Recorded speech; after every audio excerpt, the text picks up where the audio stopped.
5ই August 2024 টানা 16 বছরের শাসনের অবসান ঘটে সাবেক প্রধানমন্ত্রী শেখ হাসিনা।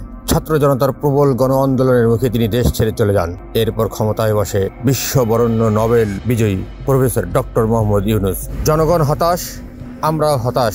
কেন হতাশ? সর্বশেষ 4 মাসের যে শাসন আমল ডক্টর মোহাম্মদ ইউনূস, পুরো শাসন আমল একটি বিশৃঙ্খল অবস্থার মধ্যে।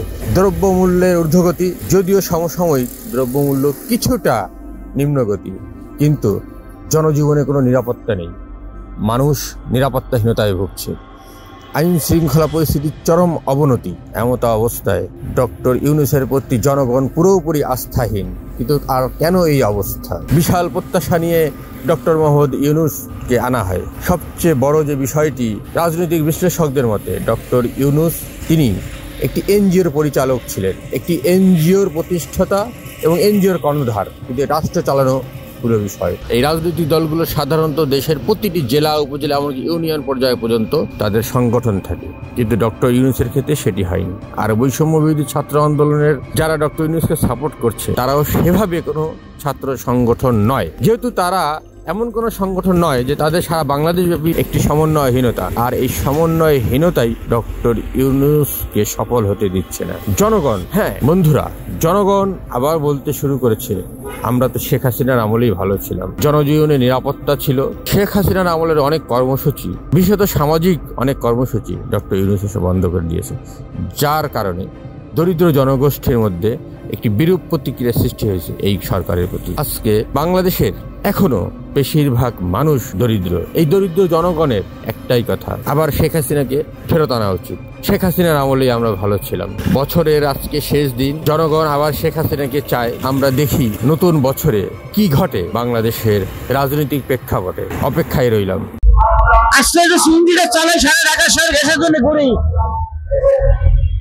গ্যাস পাইতেছি না, বাসায় গেলে কারেন্ট নাই, গ্যাস নাই।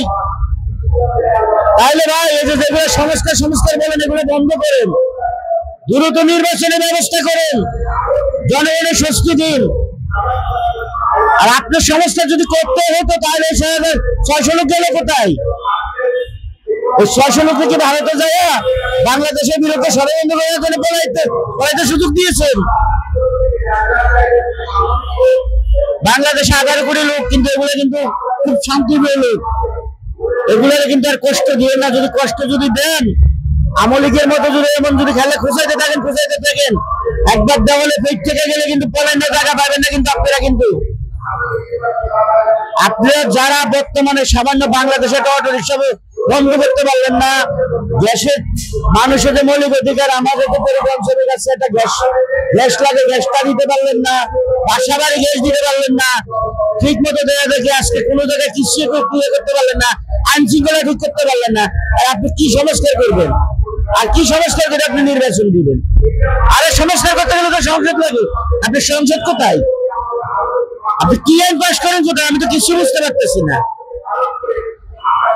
আপনাদের তো একটা যুক্তি থাকা লাগে, যে কোনো কাজে একটা যুক্তি থাকা লাগে। আপনি তো কিছুই করতে পারতেছেন। আপনি আমার মতো লোক কেন বেশ করে আসবো? আপনি যা দেন তো, ঢাকা শহরে কয়টা গ্যাস লাইন খোলা আছে, এগুলো বন্ধ হয়ে যেতে সেটাই সংস্কার। আর আজকে ভারতে বৈশা ইসরায়েল অধিকারী, সে এখানে বৈশা আমাদের বাংলাদেশের বিরুদ্ধে ষড়যন্ত্র করে, এগুলো কি সংস্কার?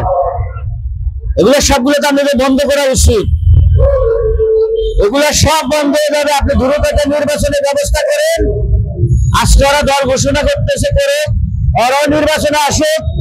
বাংলাদেশের যে নির্বাচনের মাধ্যমে ম্যান্ডেল নিয়ে ক্ষমতা আসবে, তারে আমরা ধন্যবাদ জানাই, কিন্তু তারে ফুলে মালা দিয়ে বরণ করে নেব। এই ধরনের কিন্তু সংস্কার করে জনগণের কষ্ট দিবেন, কিন্তু এগুলো কিন্তু আমরা মেনে নিব না কিন্তু। আর আজকে বিএনপির উদ্দেশ্যে আমি বলতেছি, আজকে আপনারা যে 31 দফা দিচ্ছেন, আপনাদের বাস্তবায়ন করতে গেলে কিছু কাজ করতে হবে। 18 বছরের নেতা কর্মী আপনাদের, তাদের বেড়ে খিদা নাই। 18 দিনের নেতা কর্মীদের বেড়ে অনেক খিদা। আপনি যা দেখেন, পুলিশ কিছু লোক চাঁদাবাজি করে, চাঁদাবাজি করে, চক বাজার চাঁদাবাজি করে। খালি আমি 3টা নাম বললাম, আর গুলো বললাম না। এরা যে চাঁদাবাজি করে, এটা ড্রাইভার কি আপনারা নেবেন? যারা বড় বড় লিডার আছেন তারা কি দায়ভার নেবেন? তারা কি বলছে চাঁদাবাজি করার জন্য? মির্জা ফখরুল ইসলাম আলমগীর স্যার কি বলছে চাঁদাবাজি করার জন্য? আপনারা কেউ বলেননি। এদের পেটে প্রচুর খিদা, তাই তো ওরা বর্তমানে চাঁদাবাজি করতেছে। কারণ এগুলা সাবেক আওয়ামী লীগের দেশে বর্তমানে শুধু লেভেল ফেলবে চাঁদাবাজি করতেছে। এগুলা কিন্তু দায়ভার কিন্তু আপনারা দেবেন না, আমরা দেবো না।